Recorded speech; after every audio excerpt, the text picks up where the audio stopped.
Frida's first album is mesmerizing and deeply sad. Where is this sadness coming from? Today I want to talk about this album and also explore what our four heroes were up to before, during and right after the album. This all paved the way for ABBA to become ABBA.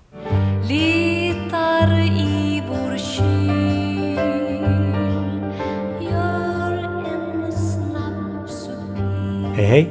So, for the next few days I will be on some early summer travelings, but I don't want to leave you hanging and I still want to have some videos coming to the channel, so I went back into the archive and chose some of my very old videos because they just get lost over time, and especially because new subscribers generally don't really go back and watch the very old stuff. So I chose some of my favorite videos and I also recorded new narration with my new microphone. Today, Frida's debut album from 1971. For many, Frida's albums in Swedish are the treasures of her career. Frida Ensam and Djupa Andetag are big fan favorites. What we love so much about these two albums really goes back to that first album, but rarely do I see people talking about Frida. True to that name, this album really captures the essence of Frida herself.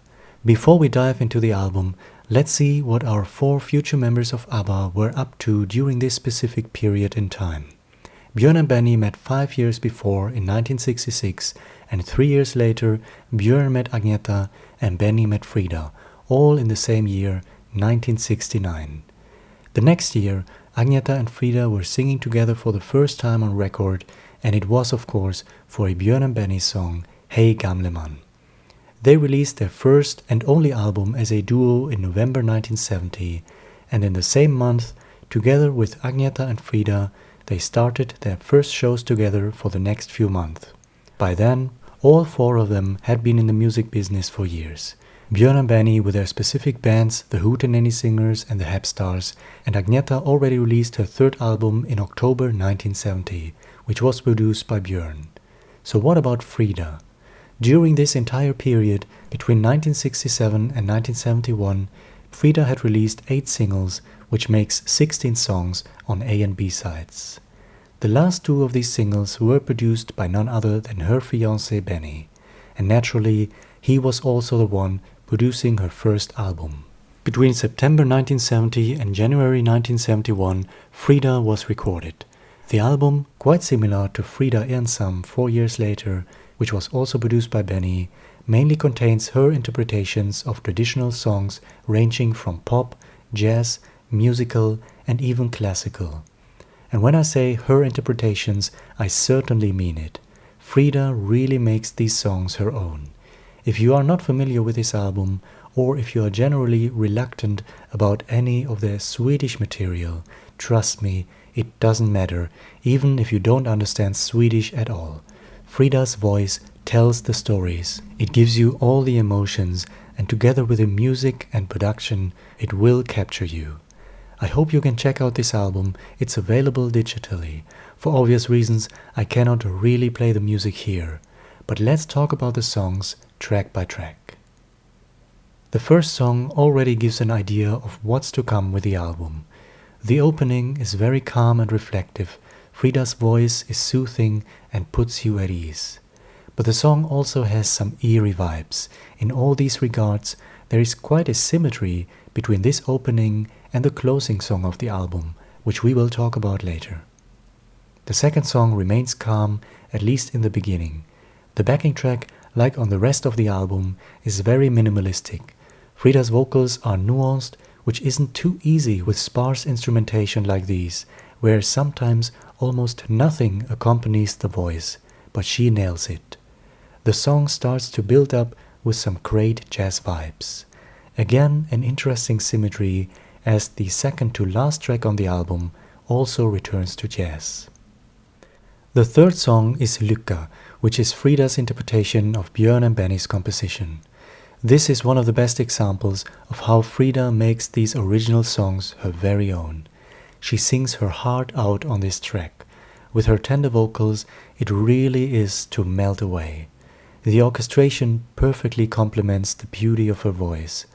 These arrangements are a very important part of the entire album, like the strings on the first song or the horn section on the previous track. They were done by Klaas Roosendaal and Bengt Palmers. Palmers went on to produce and arrange Harpo's Movie Star in 1975. Frida provided backing vocals for that. The fourth song on the album is one of a few more up-tempo tracks, but it's still quite reserved. It's a very short track, and to me it has some vibes of Frida and Sam. Her voice is extremely deep and confident, again not only showing her range, but the many fascinating facets in how she uses her voice. Here for the dramatic purpose of the song. Track 5 is the Swedish version of Simon and Garfunkel's The Sound of Silence. Once again, like on Frida and Sam, and whenever Frida is covering popular songs, she makes it her own. She sings with so much grief, as if there is no hope left in the world. We have a piano arrangement that evolves into a big band and back to piano, one of the many proofs for Benny's excellent work, which perfectly complements Frida's approach. Her vocals are prominently mixed into the center, as they are on the entire album. Benny did the right thing to make Frida's voice present. The A-side of the album closes with one of my personal highlights. It's the Leonard Cohen song Suzanne. The backing track is constantly moving forward. Frida's vocals are mesmerizing, telling the story of Suzanne. It's melancholic and leaves you in this beautifully moody atmosphere, like the opening track already did, and really all of the subsequent songs. Side B opens with a medley of 2 songs from the musical Jesus Christ Superstar. The first song is more up-tempo. Even though it has its roots in musical, it drifts away into jazz. The second track is a heartbreaking ballad. Both of these songs were also recorded by Agneta, who was playing one of the lead roles in the Swedish production of Jesus Christ Superstar. This is one of the rare occasions where we have one and the same song recorded individually by Frida and Agneta. As far as I know, this only happened one more time, with one of Frida's Christmas songs from 1972, which was also recorded by Agneta for her Christmas album in 1981. The next track is another one of the more up-tempo songs on the album, but still Frida's vocals and Benny's piano are somewhat mysterious and melancholic. We also hear Frida doing the backing vocals herself. A Little Song About Love, the English translation, is another big highlight for me. This one, in my opinion, captures the essence of the album and of Frida's ability to express emotions through her voice. Again, it's very calm and soothing and has an atmospheric backing track. The song was released as the lead single from the album. The B-side became the opening song from the album. This was the only single from Frida, the album. Track 10 is another short song with less than 2 minutes. It has some wonderful jazz vibes again, and Frida shines with all her admiration for this style. She puts the years of experience into this little penultimate track. Listening to it, I can picture her sitting in a jazz bar singing this song. And finally, Barn and Sover, The Children Are Sleeping, closes this album, and what a closing song it is. This to me is not only one of the biggest highlights on Frida, but one of my personal favorites from her entire career. It is so melancholic and also quite eerie. Benny's piano, the strings and flutes, and the rhythm of the entire backing track are mesmerizing. Frida's vocals are sublime. The song reminds me a little bit of the Sherman Brothers song My Own Home, which was the closing track for Walt Disney's Jungle Book, when the girl seduces Mowgli into the man village. Just the overall atmosphere, the mysterious and haunting vibe with its rhythm and backing track. This song as closing track on Frida also gives parallels to the ending of her next album, Frida and Sam, which leaves us with a melancholic, reflective song. And the same happened on Frida's album Shine, which ends with a moody closing track, Comfort Me. There is also a live version of Barn and Sover from 1970, which was released on the CD Frida 1967 to 1972. I'm mentioning the live version not only because it is one of the very rare occasions that we have a solo live recording from one of the ladies, especially from this early period, but also because it is quite historic in regards to ABBA. This was recorded as part of a radio show with all 4 future members of ABBA. The performance has Benny on piano and Björn on guitar, which makes it the oldest surviving live recording of 3 future members of ABBA together. Frida's vocals are so strong on this live take on this terrific song. They were promoting their first shows together, and they also performed Agneta's song Suomet Eko and Björn and Benny's Hey Gamle Man. Unfortunately, these 2 recordings were never released since the original broadcast, but they slumber in the archive. At least we have this live version of Frida's Barn and Sover, even as an official CD release. During the album sessions, Frida recorded 2 more songs that were left unreleased. One of them was an interpretation of Dionne Warwick's Walk On By.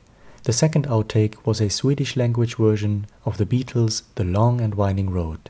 This recording was leaked many years ago on YouTube by ABBA Talk. Listening to it confirms what I mentioned several times. Frida takes these very familiar original songs and truly makes them her own. Frida, the album, was released in March 1971 in a beautiful gatefold. It didn't chart, but was met with positive reviews.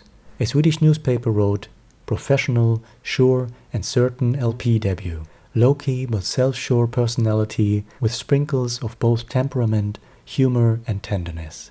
She sings in a very intelligent way." As I said in the beginning, Frida's debut album captures everything that Frida is about. It shows her immense vocal range and her ability to put all of her emotions into song. At the same time, it also captures the terrific collaboration between Frida and Benny that continues with her next album, Frida Ensam. She makes the songs her very own, but Benny is as responsible with his unique production and arrangements throughout, providing a most perfect sequence and flow. For me, Frida is one of her most genuine and complete albums. It's very intimate, calm and soothing, with only a few more up-tempo numbers, and even those are low-key and somewhat melancholic. And there might be a reason for all this deep sadness, for Frida's voice full of sorrow. In all her years as a singer, and especially during those 4 years leading to this album, Frida was trying to find her style. She did not have a big breakthrough yet, and at this period in time she became less and less confident about continuing a career as a singer. It certainly didn't help that the album was nowhere to be seen in the charts. Considering that it is her first album ever, the quality is remarkably strong for a debut album. And in the end, I think this is all due to her years of trying and never giving up. But it did take her to a point where it almost could have been Frida's last album. So what happened after the album came out? In the spring of 1971, Agneta, Björn and Benny went on tour while Frida decided to start studying. She said, "It's not that I plan to abandon my career as an artist, at least not yet, but I think it's best that I prepare myself if I should have to quit. Sometimes I get the feeling that what I do is pointless. I try to find a meaning with life. Sometimes I succeed in doing that, but not always. When I felt like nothing was especially meaningful, I decided to start studying." Well, I think it's safe to say that nothing was pointless and everything was meaningful. 50 years on, we are still talking about those recordings, and with this album, the story just started to get really exciting. After the album, Frida released 4 more singles in Swedish. The first one features 2 amazing songs with Lasse Berghagen, again full of melancholia, nostalgic undertones and springtime feeling. The second single was Frida's Swedish version of a song by Benny for his band The Hepstars. Frida's song went to number 1 and finally became her breakthrough on the Swedish charts. Moreover, on this and the following 2 singles, all 4 future members of ABBA can be heard together again, and what a sound it is. If you listen to their solo recordings from this period chronologically, you can feel how they just kept coming back together again and again, and how they must have felt there is something special here. They were already together again for Agneta's 4th solo album at the end of 1971, the highlight probably being the closing song, Drömme Dröm och Saga Saga. With each new solo project from this time, you can really hear how they are getting closer and closer to the ABBA sound. If you want to experience the sound of ABBA right before they became ABBA, take a listen to these two songs from early 1972. This is where you can really feel the magic coming together. It wasn't too long afterwards when in March 1972 our four friends would return to the recording studio to record what would officially become their first song together, People Need Love. In the same year, Frida's debut album was reissued, adding her current #1 single Min Egenstad, but to this day it was never released as a standalone album on CD. This might be one of the reasons why this album sometimes seemed to be overlooked amongst Frida's solo albums. What might be even more confusing is an album from 1972 called Anni-frid, which is simply a compilation of 12 of Frida's early singles. In 1997, Frida did premiere on CD, but only as part of the 2-disc anthology 1967 to 1972, which also collects Frida's singles from before and after the album. But finally, in 2017, Frida was exclusively released as a limited edition vinyl and also became available on digital platforms in its very own right, the way it should be. With this vinyl reissue, the album actually entered the Swedish charts on number 28 and finally received more recognition that it so deserves. And now I want to know from you, are you familiar with Frida's first solo album from 1971? What do you think of it, and do you even have special memories with this album? Let me know your thoughts and feelings in the comments below. Alright, until then, hej då!